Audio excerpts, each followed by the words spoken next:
మీ ఎలాంటి వ్యాపార ప్రకటనలకైనా వెంటనే మా ఛానల్ సంప్రదించండి. అందరికీ నమస్కారం. ఈరోజు మన స్టూడియోలో ప్రముఖ ఆధ్యాత్మికవేత్త వైదిక్ ఆస్ట్రాలజర్ గోనుగంట్ల సురేష్ బాబు గారు ఉన్నారు. సో గురుగారితో మాట్లాడేద్దాం. నమస్కారం గురుగారు. మణికంఠ గారు నమస్కారం అండి. గురుగారు, సెప్టెంబర్ మాసంలో సింహరాశి వారి పరిస్థితి ఏ విధంగా ఉండబోతుంది? మనకి చంద్రగ్రహణం ఉంది, మహాలయ పక్షాలు ఉన్నాయి, దేవి నవరాత్రులు ఉన్నాయి. సో ఏ విధంగా వీళ్ళకి కలిసి రాబోతుంది? ఓవరాల్గా ఎలాంటి జాగ్రత్తలు తీసుకోవాలి? సో సింహరాశి కనుక చూసుకుంటే మనం బ్యాలెన్స్డ్గా ఉండి పాజిటివ్ సైడ్లో ఉండే అవకాశం ఎక్కువగా ఉంది. ఒక విషయం వీళ్ళు గమనించుకోవాల్సింది ఏంటంటే, వీళ్ళకి అష్టమ శని స్టార్ట్ అయిందండి మొన్న ఉగాది నుంచి. అయితే శుక్రుడు గురువు వల్ల ధన ప్రవాహానికి అంతా బాగానే ఉంది కాబట్టి మిగతా గ్రహాలు కొంచెం అప్స్ అండ్ డౌన్స్గా ఉన్నాయి. అయితే ఈ టైంలో కనుక మనం చూసుకుంటే ఈ యొక్క 7th 7వ తారీఖు ఏదైతే చంద్రగ్రహణం వస్తుందో వీళ్ళకి మోడరేట్ ఎఫెక్ట్ అవుతుంది. అంటే పెద్ద దీనివల్ల వీళ్ళకి లాభం ఉండదు, అలా అనేది పెద్ద నష్టం చేసేది కూడా ఏం కాదు. ఎందుకు కరెక్ట్గా 7వ ఇంట్లో జరగడం వల్ల మనకి ఏం చెప్తారంటే సామాన్యంగా ఉంటుంది అని మనం చెప్పుకోవచ్చు. అలానే ఈ సెప్టెంబర్ మంత్ కూడా వీళ్ళకి సామాన్యంగా ఉంటుంది. ఒకటి అష్టమ శని యొక్క ప్రభావం వీళ్ళ మీద ఉంటుంది. ఈ సింహరాశి వాళ్ళ ఇంట్లో వేరే రాశి వాళ్ళు ధనుసు రాశి కానీ, కుంభరాశి కానీ, మకర రాశి కానీ, మీన రాశి కానీ ఎవరైనా కనుక ఉంటే భార్య భర్త లేదంటే స్పౌస్లో ఎవరికో ఒకరికి ఇది ఉన్న అవి ఉంటే ప్రాబ్లం చాలా సీరియస్గా ఉంటుంది. కొంచెం గుర్తుపెట్టుకోవాలి. అర్జెంటుగా వీళ్ళైతే కన్సల్టెంట్ని ఆస్ట్రాలజీని చూపించుకోండి. హారోస్కోప్ ఈ హారోస్కోప్ వీళ్ళు ఉన్న వాళ్ళు కనుక వేరే వాళ్ళ స్పౌస్ కానీ అది కొంచెం కాంప్లికేషన్స్ ఎక్కువగా ఫేస్ చేయాల్సి ఉంటుంది. ఎందుకంటే ఒకళ్ళు ఉంటేనే ఇంట్లో కష్టం, ఇద్దరు ఉంటే ఇంకా, ముగ్గురు ఉంటే నలుగురు ఉంటే ఇంకా ప్రాబ్లం అవుతుంది. మొన్న రీసెంట్గా ఒకళ్ళు నాకు చేశారు. ఇంట్లో 2 సింహరాశులు 2 మీనరాశులు. ఇంకా అర్థం చేసుకోండి పరిస్థితి ఎలా ఉంటుందో. అది చాలా టఫ్ అయిన పరిస్థితి. ఎవరు ఎక్కడ ఏం పని ఎలా చేస్తున్నారో అర్థం కాని పరిస్థితి అనమాట. అలా ఉంటుంది. ఒకరికొకరు ఖర్చుకోవటం, ఎవరిది సరిహద్దు కుదరదు. ఇంకా అది ఏమవుతుందంటే ఇది ఎక్కువ ఉంటుంది కాబట్టి అది వాళ్ళకేమో 7.5 సంవత్సరం ఉంటుంది ఏలినాటి శని, వీళ్ళకేమో 2.5 years ఉంటుంది. అది ఇప్పుడే స్టార్ట్ అయింది. అది ఇంకా ఈ 2 yearsలో ఏదైనా జరగచ్చు.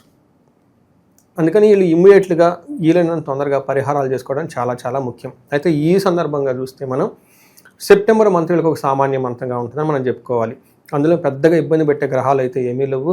ధన ప్రవాహం మాత్రం రాకుండా ఆగిపోయే అవకాశం ఎక్కువగా ఉంటుంది. ఏలినాటి శని అష్టమ శని ఉంది కాబట్టి ఏదో ఒక ప్రాబ్లం ఉండనే ఉంటుంది. బట్ ఈ 2 దెబ్బకిచ్చా మిగతా విషయాలు అన్ని విషయాలు నార్మల్గా సామాన్యంగా ఉంది. గ్రహణం కూడా వీళ్ళకి అనుకూలంగా ఉంది.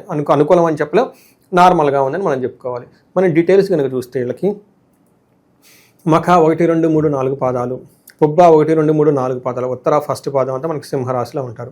పేరు బలం కనుక చూసుకుంటే మా, మీ, ము, మే, మో, టా, టీ, టు, టే, టోటల్గా టా అంతా మా అంతా ఉన్న అక్షరాలంతా కూడాను మనకి సింహరాశిలో ఉంటారని మనం గమనించుకోవాలి. మనం గ్రహ స్థితి సంచారం కనుక చూసుకుంటే ఫస్ట్ శుక్రుడు వీళ్ళకి సింహరాశిలో ప్రవేశిస్తున్నారు. అంటే ఇలా రాశిలోనే ప్రవేశిస్తున్నాడు. ఇది ఒక మంచిదని మనం చెప్పుకోవాలి. 2వ ఇంట్లో మనకి సూర్యుడు ప్లస్ బుధుడు ఉన్నారు. సూర్యుడు కొంచెం అంత మంచి పని ఏం కాదు, కానీ బుధుడు వచ్చేటప్పుడు మంచి చేస్తూ ఉంటారని మనం చెప్పుకోవాలి. మనకి కుజుడు వచ్చేటప్పుడు వీళ్ళకి తులారాశిలో ఉన్నారండి. 3వ స్థానంలో కుజుడు ఉన్నారు. అంటే మూడో ఇంట్లో కుజుడు మంచి చేస్తారు.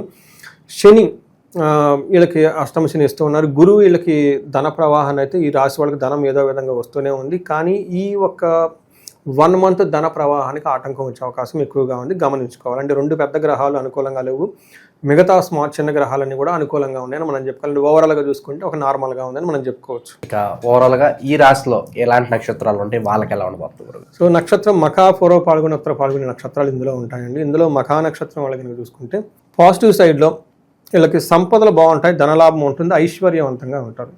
నెగిటివ్ సైడ్ చూసుకుంటే వీళ్ళకి నాశనము, కలహము, అంటే గొడవలు అవుతాయి. ఇక్కడ నాశనం అంటే వాళ్ళు అంతకుముందు తనబెట్టిన పనిలో ఎక్స్పెక్టేషన్ విధంగా రిజల్ట్ ఉండదు. అంతే కదా, మన 10 రూపీస్ 10 రాదు, షార్ట్ ఫాల్ పడుతుంది. దీన్ని నాశనం అంటారు. ఇది అయ్యే అవకాశం ఎక్కువగా ఉంది. 4వ పాల్గొనే నక్షత్రం వాళ్ళకి సంపదలు బాగుంటుంది, సౌఖ్యం ఉంటుంది, మృష్ట అన్నము, చక్కగా భోజనం అంతా చేస్తుంటారు, పార్టీల్లో ఫంక్షన్లో పార్టిసిపేట్ చేస్తుంటారు, ఐశ్వర్యవంతంగా ఉంటారు. ఛాలెంజెస్ ఎక్కడ ఉంటుందంటే నాశనము, ఏదో ఒక అనుకున్న పనులు, అది కూడా సెప్టెంబర్ 1st weekలో అనుకోని విధంగా ఒక కార్యక్రమంలో ఏదో ముందుకు పోకుండా ఆగిపోయే అవకాశం ఎక్కువగా ఉంటుంది. ఉత్తర పాల్గొనే నక్షత్రం వాళ్ళకి సౌఖ్యంగా ఉంటారు, సంపదలు ఉంటాయి.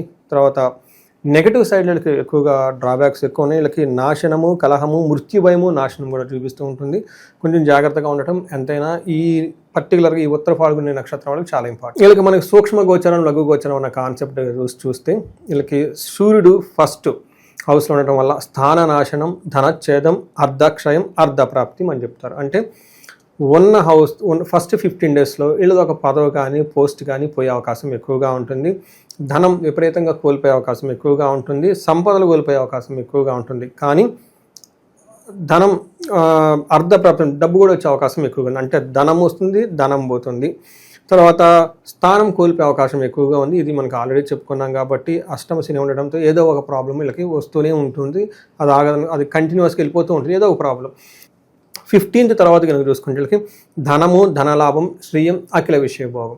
సో వీళ్ళకి ఎగ్జాక్ట్లీగా 15th తర్వాత మళ్ళీ ధనం విషయంలో అంతా బాగుంటుందని మనం చెప్పుకోవాలి.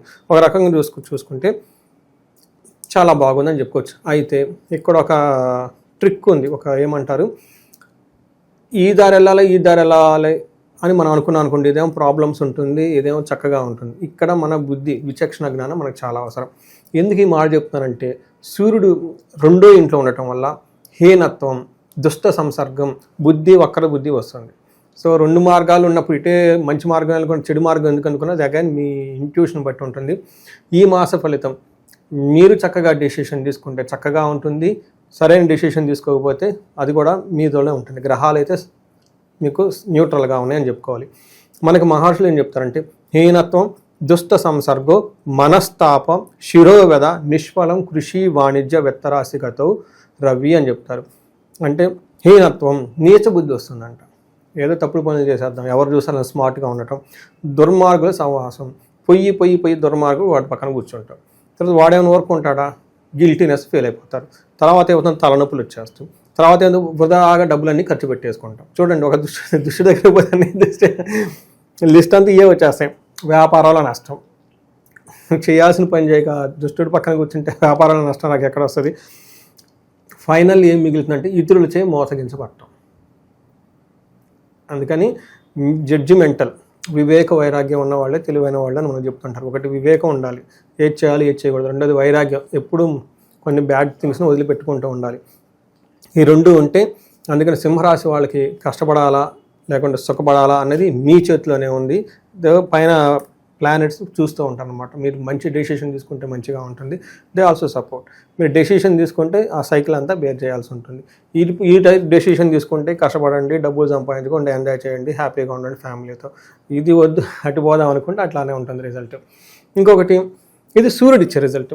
అయితే కుజుడు మనకి చాలా మంచి రిజల్ట్ ఇస్తున్నారండి. కుజుడు వీళ్ళకి 3వ హౌస్లో ఉండటం వల్ల ఎక్స్ట్రీమ్లీ పవర్ఫుల్ గుడ్ రిజల్ట్ ఇస్తారండి. ఎలా అంటే చాలా పవర్ఫుల్. విత్తలాభం, సదా ఆరోగ్యం, ఇష్టసిద్ధి, సుఖావహ, వస్త్రలాభో, ధనప్రాప్తి, తృతీయ స్థానకే కుజ